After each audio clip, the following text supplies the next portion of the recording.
시승차를 받았는데 아니 이 비닐이 하나도 제거가 안 돼 있네. 이게 새 차예요, 새 차 완전. 아 이거 다 떼고 출발해야 되겠는데. 국산차는 이렇게 비닐이 많잖아요. 많은 거 너무 좋은데 너무 귀찮아. 이게 처음에는 조금 기분이 좋았는데 맨날 뜯다 보니까 힘들어. 짠. 오늘 비닐의 하이라이트는 새로 들어간 이 커브드 디스플레이. 이게 대박이지.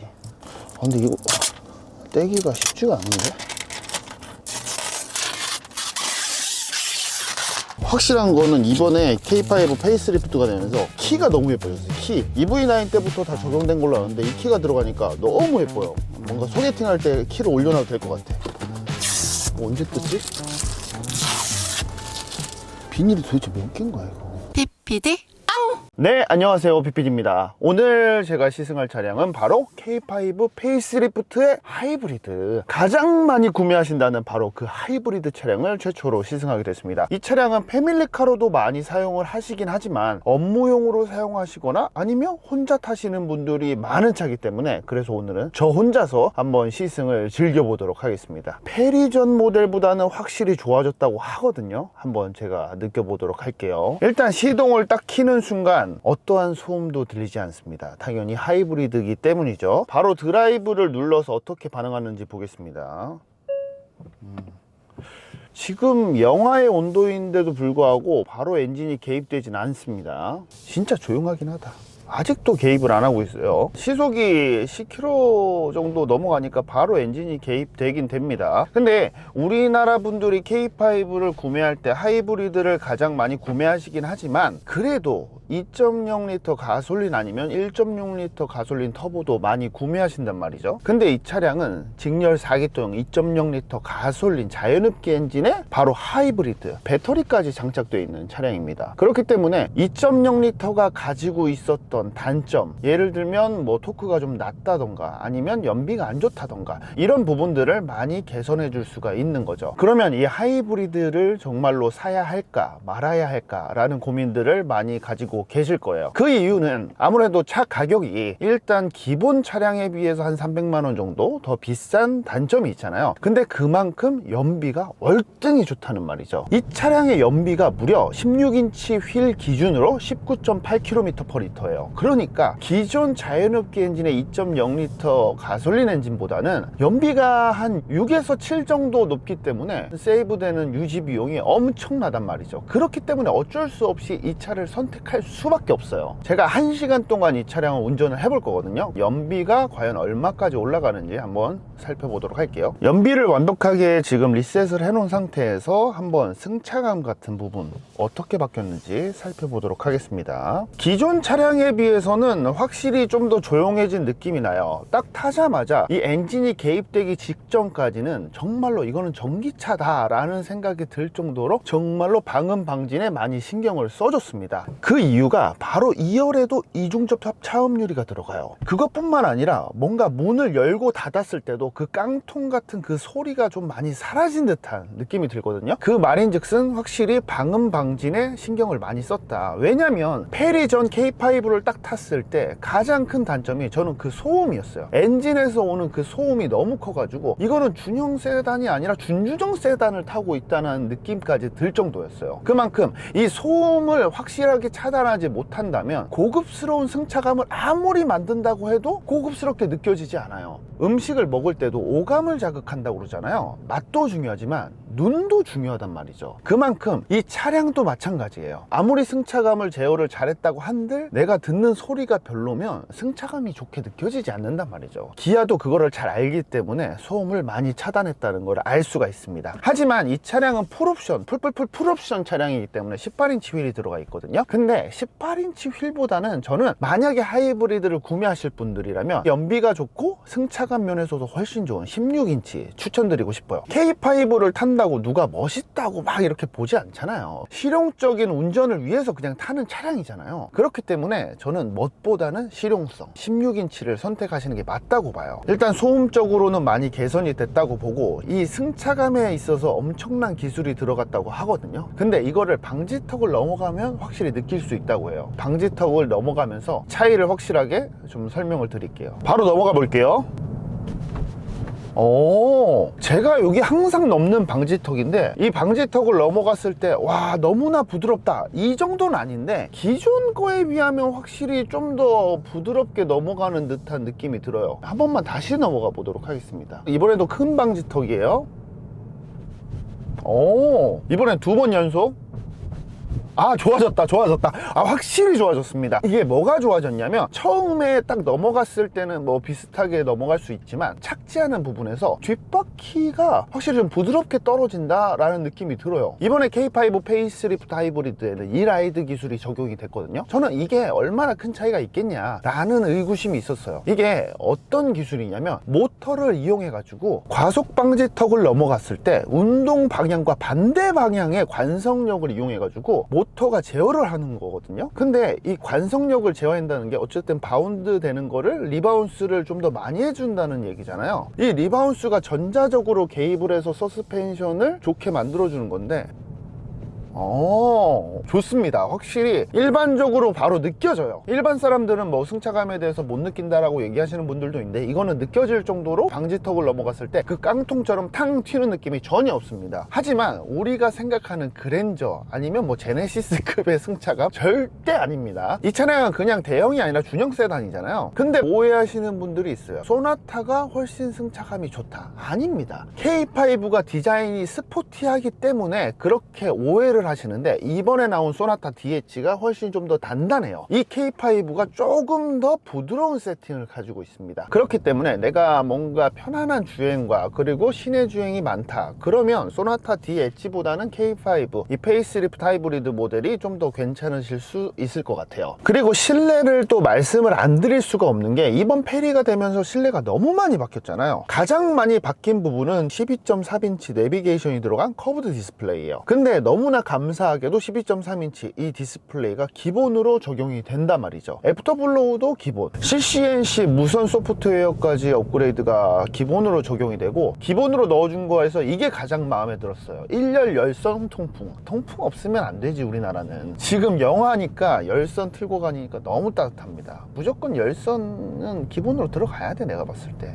그러면 주행 테스트에서 한번 달려보도록 할 텐데요. 일단 1.6L 가솔린 터보 같은 경우는 180마력을 내잖아요. 이 차량은 2.0L 가솔린에 하이브리드가 적용이 돼 있기 때문에 토탈 195마력 정도 됩니다. 200마력이 안 넘는 건 아쉽지만 그래도 한번 느껴봐야죠. 그러면 제가 완전한 정지 상태에서 한번 밟아보도록 하겠습니다. 지금은 노멀 모드예요. 하나, 둘, 셋. 그래도 엔진이 좀 빨리 개입을 하면서 우리가 2.0L 자연흡기 탔을 때 토크감이 안 좋아가지고 폿발에서만 힘이 많이 났었잖아요. 이 차량은 전기 모터가 개입을 좀 많이 해주는 듯한 느낌입니다. 한 1, 2초 안에 바로 최대 토크를 좀 내주는 것 같아요. 1.6L 가솔린 터보 같은 경우에 토크는 27 정도 되고 이 차량은 19 정도밖에 안 된단 말이죠. 근데 이 모터가 개입을 하니까 마치 1.6L 가솔린 터보보다도 좋은 토크감을 보여준 듯한 그런 착각이 나요. 근데 확실히 약간의 단점은 있습니다. 초반에 밀어주는 힘은 괜찮다고 보거든요. 정지 상태에서 나갈 때는 분명히 빠릿빠릿 잘 나가지만 어느 정도 속도가 올라갔을 때 그때 악셀 페달을 밟았을 때는 그냥 헛돌아요. 터보 엔진은 내가 악셀을 딱 밟았을 때 바로 빠릿빠릿하게 치고 나가는 그 맛이 좋잖아요. 근데 이 차량은 지금 시속이 60밖에 안 되는데도 페달을 밟았을 때 그냥 60km를 유지합니다. 밟았을 때 나가지 않아요. 그래서 이게 가장 큰 단점이 아닐까 싶습니다. 아무래도 연비가 중요한 차니까 이렇게 세팅을 했겠죠. 그러면 스포츠 모드를 한번 바꿔보고 다시 악셀을 똑같이 한번 밟아볼게요. 헛도는 거는 여전합니다. 헛도는 거는 여전해요. 하나, 둘, 셋. 뭐 나가는 건 똑같아. 그냥 내가 봤을 때는 스포츠 모드는 아무 의미가 없습니다. 아무 의미가 없어요. 이 차량은 뭐 밟는 차량이 애초에 아니기 때문에 잠깐만. 근데 핸들이 단단해지는데? 한번 느껴볼게요. 잠깐만, 핸들을 돌렸다가 스포츠로 봤을 때 확실히 핸들이 살짝 무거워지는데 그렇다고 너무 빡빡하게 무거워지는 정도는 전혀 아니에요. 그래도 핸들이 좀 무거워지니까 내가 좀 안전하다라는 느낌은 좀 받을 수가 있네요. 그리고 지금 핸들링을 얘기하면서 꼭 말씀을 드리고 싶은 게 이번에 이 핸들링 기술이 또 적용이 됐습니다. 이 핸들링 기술이 뭐냐면 전후륜의 하중을 조절해 가지고 코너를 진입할 때 천천히 가게 해주고 탈출할 때 빠르게 탈출할 수 있게 만들어주는 기술이라서 내가 코너링을 못해도 알아서 차가 해주는 그런 장점이 있죠. 그러면 코너링이 진짜로 좋아졌을지 한번 느껴보도록 하겠습니다. 이거 진짜 객관적으로 제가 한번 파악을 해볼게요. 지금 유턴 차선인데 한번 제가 유턴 해볼게요. 오, 뭔가 코너링이 좋아진 것 같긴 한데 다시 한 번만 코너링 다시 해봐야 되겠다.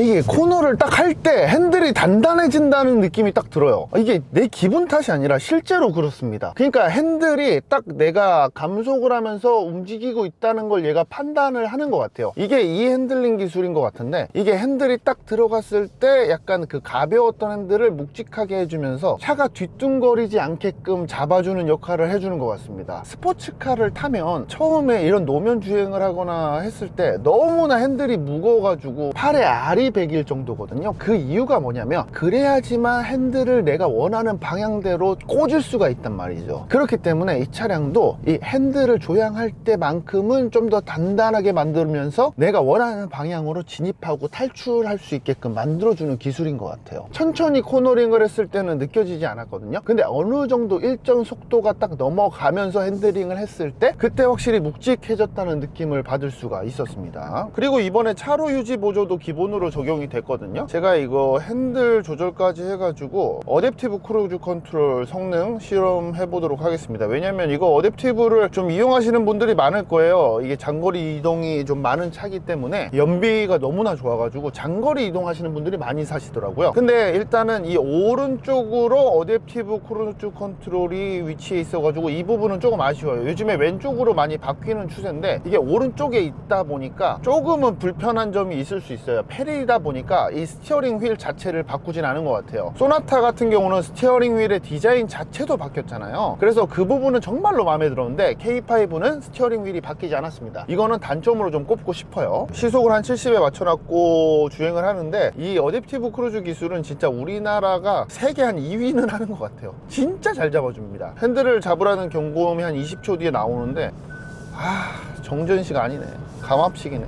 이거 진짜 그렇게 많이 비싼가? 이거 진짜 많이 비쌀까요? 이게 진짜 감압식이랑 정전식은 하늘과 땅 차이입니다. 이거를 정전식으로 썼던 분들은 이게 진짜 너무나 불편하신 걸 알 거예요. 이거를 계속 당겨주고 만져주고 이걸 해줘야 되니까 이게 정말로 귀찮다는 거죠. 그거 말고는 어댑티브 크루즈 컨트롤 이거 너무나 괜찮아요. 하지만 이게 큰 단점이 아무래도 앞차를 잘 보는 건 맞는데 테슬라처럼 주변의 모든 차량과 환경, 주변에 있는 사물들까지 얘가 보고 확인하는 건 아니기 때문에 차가 갑자기 끼어들거나 사람이 끼어들 때는 인식을 좀 못하는 경우가 있어서 이거는 뭐 어쩔 수 없는 부분이라고 할 수 있겠죠. 그리고 하이브리드의 또 장점이 바로 이 회생제동이 된다는 점이죠. 회생제동이 3단계로 조절이 되고 아예 끌 수도 있거든요. 그리고 모르시는 분들이 많은데 여기 플러스 버튼을 좀 길게 누르면 오토로 바뀝니다. 오토로 놔뒀을 때는 내 운전 습관에 맞춰서 얘가 알아서 작동이 되는 거기 때문에 저는 이 오토로 놔두는 것도 되게 괜찮은 것 같아요. 하지만 근데 오토로 놔뒀을 때 회생제동이 너무 세게 걸릴 때가 있기 때문에 이거를 싫어하시는 분들, 전기차를 몰아보시지 않았던 분들한테는 비추천이에요. 근데 저처럼 전기차를 많이 타셨던 분들은 여기 오토에다 그냥 놓고 운전하시면 편안합니다. 회생제동을 3단계로 놔두고 원페달 주행이 가능한지 한번 느껴보도록 할게요. 저는 워낙 전기차를 좋아하는 사람이라서 원페달 주행을 많이 하거든요. 여기에서 제가 브레이크를 안 밟고 한번 발을 떼보겠습니다. 시속 60이에요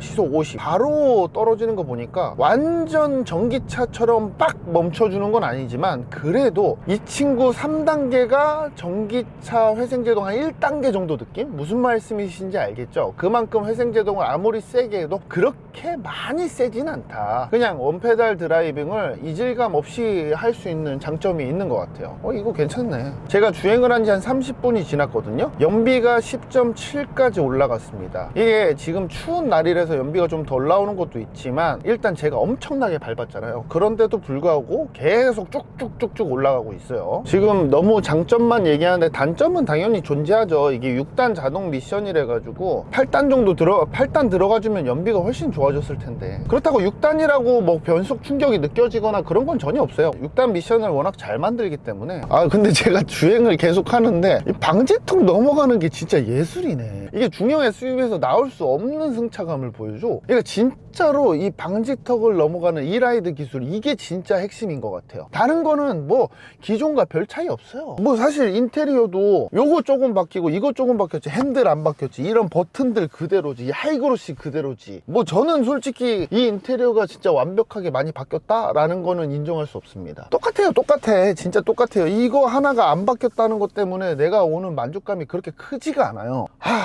그리고 가장 마음에 안 드는 게 이 기어노브, 다이얼식 기어노브 계속 유지를 하고 있잖아요. 소나타 DH는 이번에 칼럼식으로 바뀌면서 얼마나 좋아요. 그 버튼식 기어노브 진짜 바꿔준 것만 해도 저는 진짜 큰 성공을 했다고 봐요. 근데 이 K5는 워낙 잘 팔리는 차고 기존에도 잘 팔렸던 차기 때문에 뭔가 뭐 이 정도만 바꿔도 어차피 팔릴 건데 왜? 라는 느낌이에요. 소나타는 워낙에 안 팔렸기 때문에 나 진짜 열심히 바꿔서 1등 다시 할 거야 하는 느낌이었다면, 이 친구는 그냥 어차피 나 전교 1등인데 조금 공부 덜 해도 전교 10등이랑 뭐 공부 내가 좀 안 한다고 차이 안 나잖아, 약간 이런 느낌이야. 그래서 많이 안 바꿨어요. 이게 기어노브도 다이얼식 사람들이 얼마나 안 좋아하는데 그냥 좀 컬럼식으로 바꿔주고, 이런 버튼들들 요즘 거로 좀 바꿔주고, 핸들 좀 바꿔주고 했으면 얼마나 좋아. 이 소리 들어봐요. 소리 들리시죠?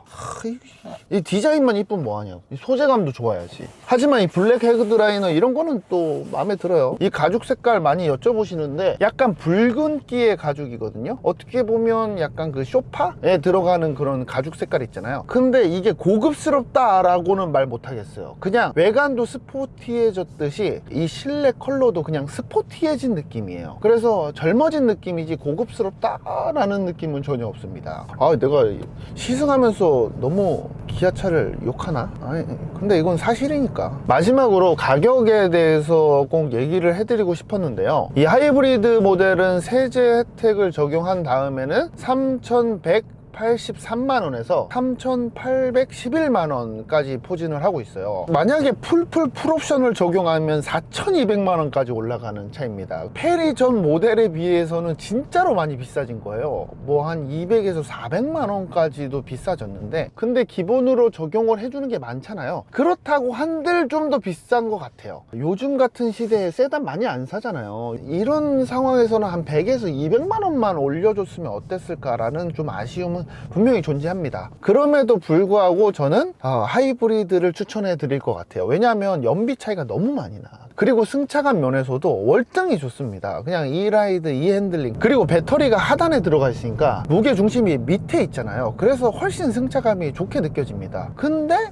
K5 하이브리드를 선택할 거냐, 아니면 소나타 DH 하이브리드를 선택할 거냐 라고 했을 때, 이거 댓글 좀 남겨주세요. 저는 진짜 구독자분들의 의견이 너무나 궁금하거든요. 저라면 이거 기아가 싫어할 것 같은데 저는 소나타 DH를 살 것 같아요. 이 중형 세단 시장은 누군가한테 내가 멋있는 차 탄다 라는 걸 보여주려고 타는 차는 아니라고 생각해요. 그냥 진짜 출퇴근용, 그냥 편하게 타고 싶은 차. 외관 디자인은 솔직히 K5가 더 이쁘다고 한들 실내만큼은 소나타가 월등히 좋습니다. 이런 소재감, 그 컬럼식 기어노브, 버튼류, 그 다음에 스티어링 휠 등 모든 면에서 소나타가 앞서기 때문에 저라면, 인테리어 쪽에서는 훨씬 월등하기 때문에 저라면 소나타를 선택할 것 같아요. 이건 근데 개인 취향이에요. 개인 취향. 기존의 K5 말고 소나타를 선택하신 분들 얘기를 들어보니까 뭐 스마트 테일게이트 안 되고 6대4 폴딩 시트 안 되고 막 이랬단 말이에요. 근데 이제 K5 당연히 스마트 테일게이트 들어가고요. 그 다음에 6대4로 2열이 폴딩이 되기 때문에 뭔가 긴 짐을 실을 수 있는 이 장점이 정말로 커졌습니다. 그래서 패밀리카 역시 사용이 가능할 것 같다라는 얘기를 드리고 싶습니다. 마지막으로 장점과 단점을 말씀드리자면, 장점, 승차감 예술이다. 단점, 이 다이얼식 기어노브 환장한다 진짜. 네, 지금까지 빅필이었고요. 다음에도 재미있는 시승기로 인사드리겠습니다. 감사합니다. 졸려. 지금 새벽 몇 시지? 새벽 5시 47분. 너무 졸려.